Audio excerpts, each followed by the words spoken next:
let's get going. I think this is as good as it gets in terms of numbers.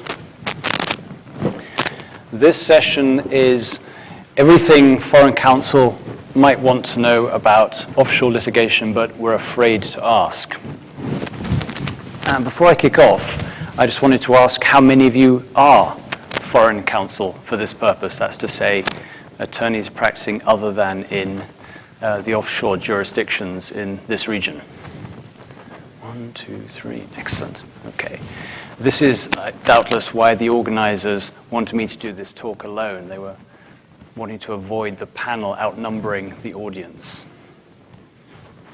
So this talk is all about you, principally you three, or for you three. I'm going to spend the next 45 minutes telling you what I think you should know about offshore litigation and how to do it. And in return, you have 45 minutes to think of one question each. Is that a deal? Is that fair? All right, good. If you have more, then that's all fine too. So let me just posit this scenario for you. You're instructed by the general counsel of a US-based corporate client, which believes that it has been defrauded by an offshore company. It turns out, with a little bit of superficial investigation, that the company is listed on the Cayman Islands Stock Exchange. It has subsidiaries in the British Virgin Islands. It has bank accounts in the Isle of Man. And its majority shareholder appears to be a Jersey trust company. So where do you start? Now, this is not actually an uncommon scenario, not an uncommon structure, a perfectly legitimate structure for many businesses, many asset holding vehicles, many investment funds. But in cases where you have a fraud claim or other tortious claim, then it presents potentially a daunting challenge from the perspective of onshore practitioners. Pop quiz for you. Who coined the phrase, so near and yet so far?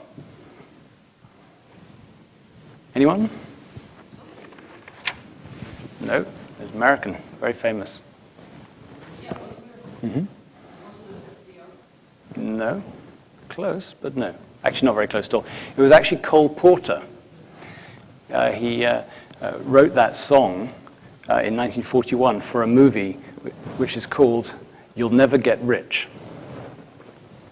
Now, contrary to popular belief, that wasn't in fact a love song. He was actually writing it about offshore litigation. The reason why I say that is because for most of you as practitioners in a common law jurisdiction anywhere in the world, litigation in the offshore jurisdictions will look pretty familiar. We speak more or less the same legal language. We have the same legal or similar legal doctrines, but there are genuinely pitfalls for the unwary. There are traps for the uninitiated. And conversely, there are also some benefits to litigating in the offshore jurisdictions that may not be apparent to the naked eye. So I just wanted to give you a few things that I think you should always consider before initiating any litigation in any of the offshore jurisdictions. The jurisdictions that I am competent to speak on are the offshore financial centers in this part of the world and in the British dependent territories, although the same applies to other offshore jurisdictions elsewhere in the Caribbean. I think the first and most important thing is you need to understand the legal system that you are contemplating entering into. And I don't just mean understanding the laws or asking someone to advise you on the laws and the rules. I mean understanding the courts and the practitioners before those courts. Because almost all the factors that I will go on to talk about feed from an understanding of the courts and the practitioners in the courts. Because at the end of the day, you're bringing a case to succeed and to win, and you've got to understand the playing field that you're in. You've got to understand the players that you'll be deploying and the players that you'll be playing against. So when you look at these systems, look at these court systems, you've got to think about, is there a divide between different types of legal practice? Is there a divide between civil litigation and bankruptcy matters? Answer is no in most of the offshore jurisdictions, and that has an important ramification for your choice of remedies in pursuing claims. Does the jurisdiction have a specialist court or tribunal for the resolution of your claim? Some of the offshore financial centers now have commercial courts or a financial services division, as it's called in the Cayman Islands.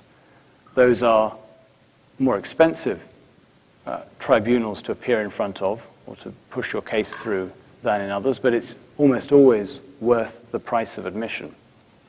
Those courts are staffed by specialist judges, usually taken from the ranks of the legal practitioners that appear before them, so they understand the industry, they understand the issues that are before them, and they understand above all the need for clients to get swift and efficient service.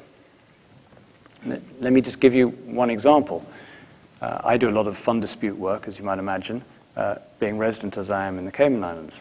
So I'm involved in a case that was launched in the Financial Services Division in Grand Cayman in January this year, a fairly large dispute over a fairly contentious matter involving quite a lot of investors in this large Asian fund or Asian managed fund. The usual things happen after pleadings. There's an exchange of motions to dismiss and reverse summary judgment applications, and the usual interlocutory skirmishes start straight away.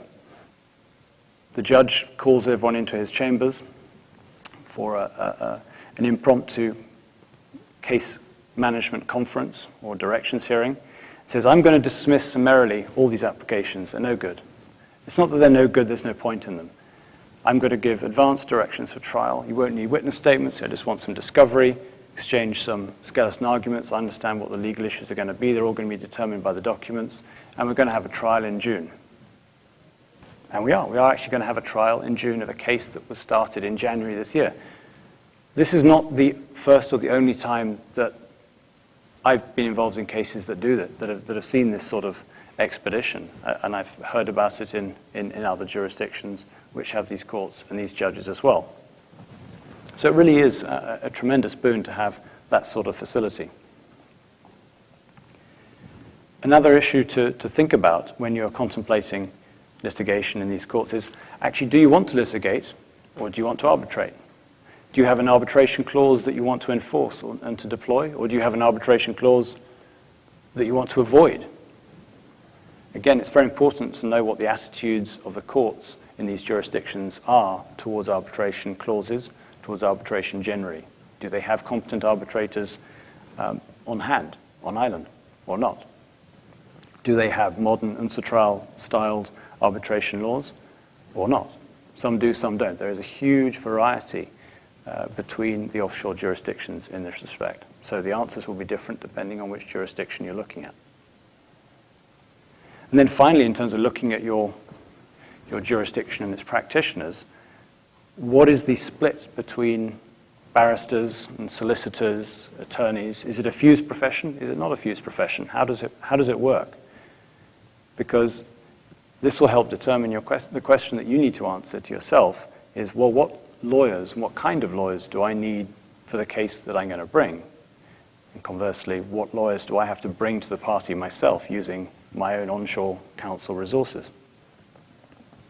Or do I need to bring in foreign counsel from, say, the London Bar, London QCs?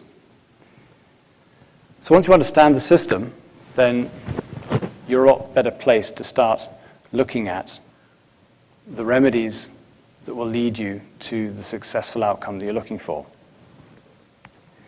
People talk a lot about strategic litigation, and what I think a lot of people don't really focus on very carefully is that it is the availability of remedies which will actually dictate your optimal legal strategies. You've got to start from what you can get from the court at the end before you can work out your strategy to get there. So just to give you some examples of things that you can get in the offshore courts that may not be apparent or may not be available elsewhere. The offshore courts, being based as they are on the common law heritage, derive a lot from the old courts of equity in England. Concepts such as equitable fraud and unconscionable behavior have led to remedies such as the ability to wind up companies for reasons other than bankruptcy, other than insolvency. So it is, for example, an extremely popular remedy, extremely useful remedy for all species of corporate divorce, when shareholders fall out with each other, whether they are minority shareholders in a venture, or investors in a hedge fund, or joint venturers who have had some terminal falling out. This is a remedy that is widely used to devastating effect when partners need to break off their corporate relationship. Another example that follows on from that is the availability of class remedies. Obviously, we don't have the same availability of class remedies, representative actions, class actions, securities litigation as you do in the US, the UK, and elsewhere in Europe. However, what we do see and use instead, again, is the winding up remedy to enable the class of investors or shareholders in a company to vest powers in a liquidator to go and pursue claims on behalf of that company in order to restore value to the estate, to bring assets back that have been lost, to achieve compensation from those who might be responsible, ultimately for distribution to the stakeholders in that company. So that's just an equivalent way in which the offshore jurisdictions deal with the notion of class remedies. Bear in mind also that litigation in the offshore world, just as much as the onshore world, is a two-stage process. You have your pre-judgment process and you have your post-judgment process. You need to think about the distinction between that between pre and post-judgment and the relief available pre and post-judgment when you're selecting your forum. Very often you have a choice of starting in the offshore jurisdiction or starting in the onshore jurisdiction and moving offshore with the benefit of a judgment. And there are cases where, in fact, you would be better off, for various reasons, to get your judgment onshore first, in your home jurisdiction, and then come to the offshore jurisdiction to get post-judgment relief in order to actually lock down and pursue and obtain the assets that would satisfy that judgment. And then finally, a very, very common feature of litigation in the offshore world that is probably used more often in the offshore world than anywhere else is the ex parte jurisdiction. That's to say the jurisdiction vested in courts to grant relief ex parte without the other side being there, without the defendant being notified or having an opportunity to make any representations or submissions or adduce evidence. This is extremely commonly used in the offshore world, much more and given much more license by the offshore courts than in England, where the concept came from, and indeed in the US, where equivalent relief is sometimes available, but much more sparingly.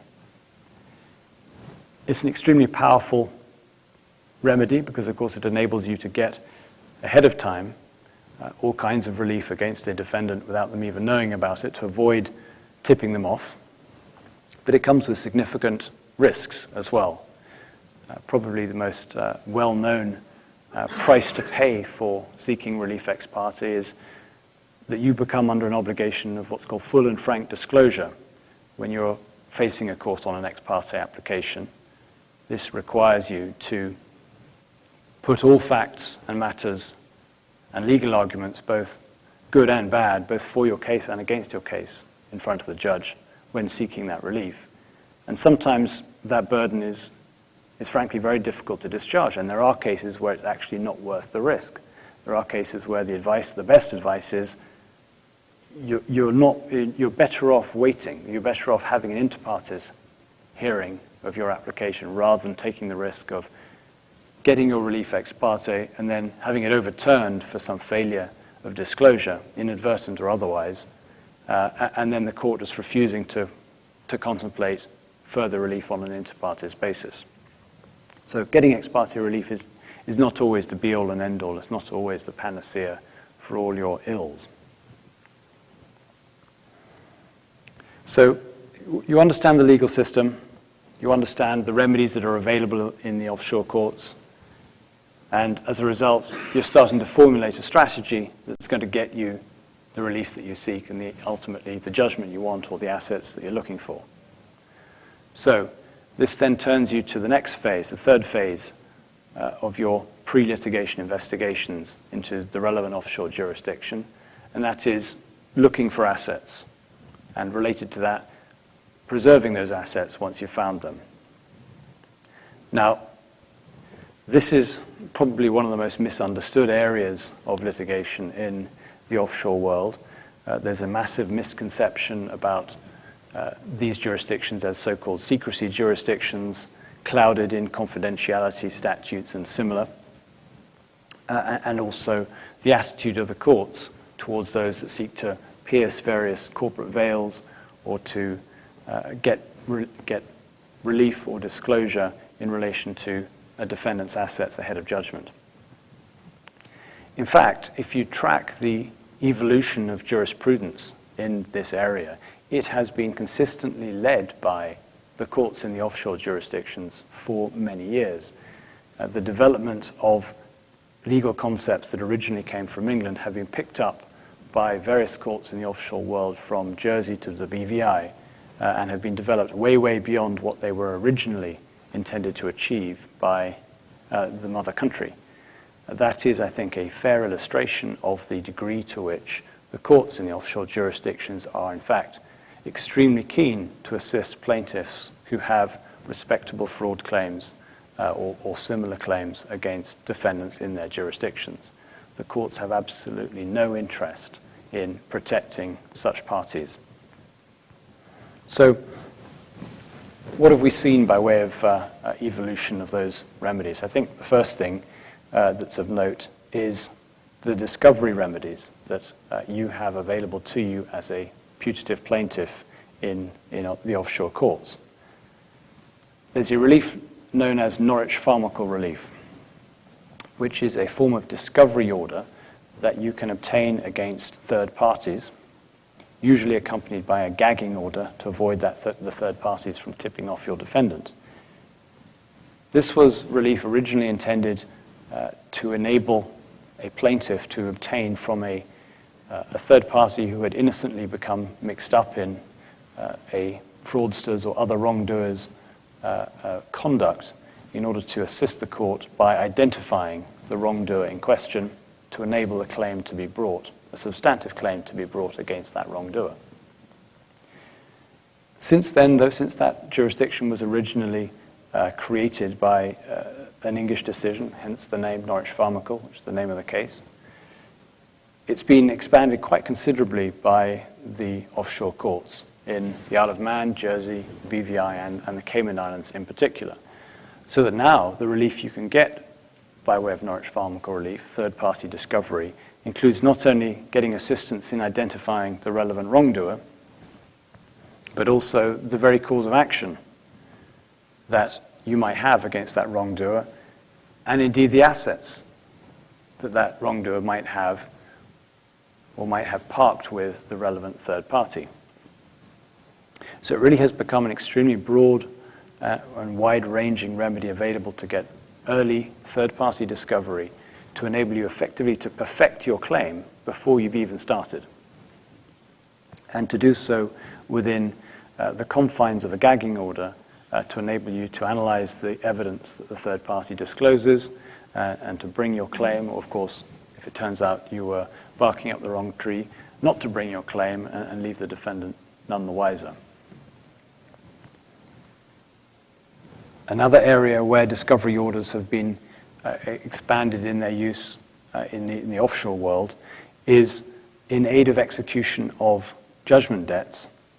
That's to say, if you have obtained your judgment against your defendant in your onshore jurisdiction, you wish to execute that offshore, you think there may be assets, but you're not sure, you're not certain, you may be able to get Norwich Pharmac relief against a custodian or a banker or a trustee or a registered office service provider who can provide the information if you have sufficient evidence to suggest that they have that information about the existence and extent of those assets for the purpose of executing on that judgment.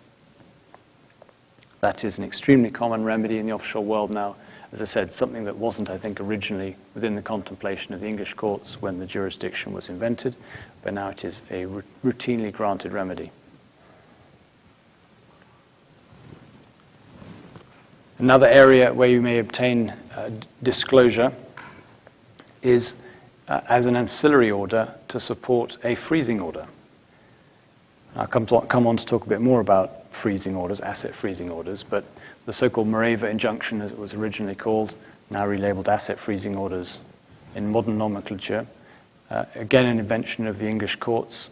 Again, a jurisdiction that's been taken up and applied with gusto by the courts in the offshore world to achieve the ends of justice for plaintiffs who wish to lock down assets before they have the opportunity to execute on them by way of a judgment. As you could imagine, it's an extremely commonly deployed remedy where you have assets held by custodians, where they're held by banks or trustees, or controlled by corporate officers in remotely administered corporate services arrangements. It's one of the ironic advantages for a plaintiff in pursuing fraudsters that have chosen to use the jurisdictions in the offshore world, that because of the very onerous KYC requirements that service providers have in these jurisdictions, whether they're corporate administrators or bankers or trustees or other, they actually hold an absolute minefield of information about your defendant, about your defendant's business, about his activities, its movement of assets, location of funds, so that if you can show a case, you can get far more disclosure about your fraudster in the offshore world than you could if you're simply suing that fraudster in the onshore world. As far as asset freezing orders are concerned, again, there's been a significant evolution about asset freezing orders, principally in the British Virgin Islands of note in recent years. There's a case called Black Swan, which has now, I think, achieved some notoriety. But the commercial court in the British Virgin Islands, in the form of Mr. Justice Bannister, decided to grant for the first time freezing order relief in support of a foreign proceeding. So this now gives you an alternative option when you're contemplating your litigation strategy. And I said earlier, you may be in some cases better off suing in your home jurisdiction or the defendant's home jurisdiction rather than in the offshore jurisdiction where the assets might be. Well, the Black Swan doctrine or Black Swan principle enables you, certainly in the British Virgin Islands and other jurisdictions which will follow and are already following this doctrine, to do just that. Essentially, you go to the court and you say, well, I'm bringing my substantive proceeding over here, but I'd like you please to freeze the assets of the defendant in your jurisdiction here, pending the outcome of the substantive primary litigation. So it doesn't force you to litigate in the offshore jurisdiction, it simply holds the assets while you are suing and litigating elsewhere. Now, I should say that that is a doctrine that is somewhat controversial in offshore legal circles. The courts of the Cayman Islands have rejected that doctrine. They say it doesn't work as a matter of legal analysis, but it is widely followed in other areas of the Caribbean. So Cayman is a bit of a holdout as far as that particular doctrine is concerned. My own view is that it will be amended in the Cayman Islands by statute in short order, so you will effectively be able to get the same kind of relief as is currently available in the BVI. Cayman has led the way, on the other hand, in relation to another form of freezing order relief known as CHHABRA relief. This is another very useful tactic that you can deploy in the context of freezing orders, which is to freeze the assets of third parties against which you have no substantive cause of action. Normally, of course, you have to have a cause of action of some kind or another against your defendant, even if you're not going to be pursuing it, even if you're going to be pursuing that cause of action in another court in order to get black swan relief. But you can, in certain circumstances, obtain asset freezing relief against a defendant against whom you actually have no cause of action. And that is the so-called CHHABRA doctrine, in cases where you can satisfy the court that the third party or the non-cause of action defendant has assets which, for one reason or another, should be made available to meet any judgment that you might obtain against the substantive defendant, the real defendant. This was most recently expounded in a case in the Cayman Islands called Al-Ghasaibi and Al-Sanea. It's a long-running piece of litigation between two very wealthy Saudi billionaire families in which the claim that was brought by the plaintiff was against the defendant, an individual defendant who was resident in Saudi Arabia, and some 40 companies of his in the Cayman Islands. Some of those companies evidently did nothing wrong. There was no cause of action the plaintiff had against them. But on the other hand, they did hold very valuable assets within the business empire of the primary defendant. And as a result of that, the court was prepared to grant asset freezing relief against those defendants, even though there was no cause of action against them, for the purpose of satisfying any judgment that might be obtained against the primary defendant. So with these sorts of reliefs available to you, it does open up significantly your options and alternatives when you're considering where to litigate first, where to litigate second, that's to say pre-judgment and post-judgment, and how to do as much as you can to preserve the assets that you know exist or have found to exist in the offshore jurisdictions in which you've sought the relevant orders. One other form of relief that's very handy and again has been developed quite significantly by offshore courts is receivership orders, and in particular receivership orders in aid of execution of judgments. Again, this is an example of why it's quite handy to sometimes start off with a judgment obtained in the onshore courts before coming offshore. There was a case called TMSF and Demerel that went actually to the Privy Council, which is the highest court of appeal for the courts in the offshore world, the Cayman Islands and elsewhere. And that was a case in which a massive fraud was perpetrated by the nephew of the former premier of Turkey against some banks, which became insolvent, and then pursuant to the banking legislation in Turkey, were passed under the control of TMSF, which is essentially the Turkish equivalent of the FDIC, which brought these proceedings against Mr. Demerel. They obtained a multi-million-dollar judgment against him in Turkey, and then sought to enforce that against him in the Cayman Islands, because they had discovered that there was a trust that he had set up. He was the settlor of a trust that was set up in the Cayman Islands with a Cayman Islands trustee at a local bank.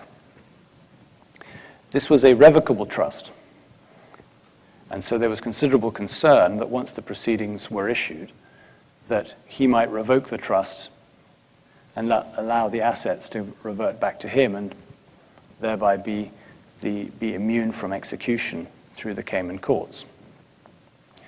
So the relief that we obtained on behalf of TMSF was somewhat novel at the time, and as I say, it took the Privy Council to agree that this even existed as a jurisdiction. But TMSF obtained a receivership order. They appointed a receiver over the power to revoke the trust. So essentially what that meant was that the settlor, the original settlor, was disabled from revoking the trust and allowing the assets to revert back to him for personal use. It's another, as I say, another example of the offshore courts, albeit with the assistance of the Privy Council in this case, developing these doctrines in order to achieve justice and to prevent assets which were plainly should have been available for enforcement and execution of a judgment from being whistled away by a determined and recalcitrant fraudster, as Mr. Demerel had been found to be. So those are some examples of the weapons that are available for offshore litigation in terms of hunting down assets and preserving those that you find. A couple of additional points just to bear in mind, I think. One obviously is costs, a subject dear to all of our hearts and especially those of our clients. Most of the courts in the offshore world apply a loser pays principle. This is something that will be familiar to all those with an English or English-based legal background, but less so elsewhere. And there is obviously a slight gloss on that, where you have cases that are using a winding up remedy, then the costs are not paid by the loser so much, they're paid by the company that you put into liquidation, assuming it has assets. A corollary to the loser pays doctrine to bear in mind if you're a plaintiff is that there is a jurisdiction in almost all the offshore courts which allow for a defendant to obtain security for costs, security for its costs for defending the claim. Bear in mind that you may be asked as a plaintiff, or your client may be asked as a plaintiff to put up substantial security for the defendant's costs of defending the proceedings, even if that defendant is the subject of a fraud claim. So there is a significant investment in litigation in these courts when you're bringing that sort of claim. Thirdly, there are in each of these offshore jurisdictions quite differing rules about the assessment process whereby the loser pays jurisdiction is actually worked out. It's known as a process of taxation, which is always, I think, an ironic description of this process for jurisdictions which actually have no real taxation. But anyway, there it is. And to varying degrees, there are quite significant restrictions in the taxation rules of these offshore courts about what costs may be recovered at the end of the litigation. In particular, the costs of foreign counsel and meaning in instructing attorneys, US attorneys, English solicitors, and sometimes Queen's Counsel, barristers who are brought in for particular parts of the case, may not be recoverable unless certain procedural steps are taken and the court has essentially approved them in advance. I think the upshot of that is that you need to plan up front the work split between your team, the onshore legal team, and the offshore legal team before you even start work, and to think about what's the most efficient way to split that work and what's the most efficient way to get as much of that work recoverable if you succeed at the end of the day. Talking of splitting work and dividing labor between onshore and offshore, the final thing I wanted to mention was the selection of counsel. Obviously, a lot of what I've said probably implies already that a lot of offshore litigation is won or lost by means of what's certainly known in the United States as motion practice. A lot of early interlocutory applications that are brought either to freeze assets, to get disclosure, to get security for costs, and so on, often will result in putting you in a winning position versus a losing position. But in order to be able to execute on those strategies, you need to be using and working with offshore counsel who can act quickly and decisively as plaintiffs, or indeed can respond similarly when they're on the receiving end of such applications. You cannot assume when you go into the offshore world that there will be the same depth of bench and capability as you may be used to in the onshore world, in the firm that you work with or the bar that you work in terms of the caliber of people, in terms of the quality, in terms of their availability and experience and so on. You just can't take that for granted. Different firms deal with this problem in different ways. So, for example, quite a lot of small firms will bring in London counsel to help them on matters large and small. This can obviously add significantly to your capability and your resources, your expertise, and the quality of the advocacy that is going to be put forward on behalf of your clients. But on the other hand, it may have a significant impact in terms of costs and delays in terms of getting the counsel out for the hearing, availability, and so on. So you just got to bear that in mind. Increasingly, the offshore firms around the jurisdictions which do a lot of this kind of work have started to actually employ QCs within their ranks, partly to ameliorate this problem and to provide effectively an in-house advocacy capability. But that said, most firms have one or perhaps two throughout their entire organization, and there'll be a lot of demands on their time, so they may not always be available. The general point that I would make about the selection of counsel for litigation in the offshore world is you must book early to avoid disappointment. Because even if you think this is a two-party case, plaintiff and a defendant, and I say the example is that we're talking about is a fraud case, there are always more than two parties in that kind of case. And some of those parties are actually already being represented and advised by the firms that you might want to instruct, whether they are acting for the bank, the custodian, the trustee, etc. You don't yet know, and you won't know until you actually launch your proceedings, who else is going to come out of the woodwork in a lot of these cases. So, as I say, book early to avoid disappointment, or you may find yourself going through the phone directory and finding yourself on the last page looking for somebody who can help you, and you are already at a significant disadvantage at that point. So, as I said, these are some of the things that struck me as being of, I think, key importance when you're contemplating bringing proceedings. Once you've ticked off these particular considerations, there may be others for individual cases. You may have had your own experiences, good or bad, and you may have some insights of your own or some questions to ask about them. So I want to turn it over to you guys and let me know if there are any particular topics or issues that you've encountered that you'd like me to respond to. Ed.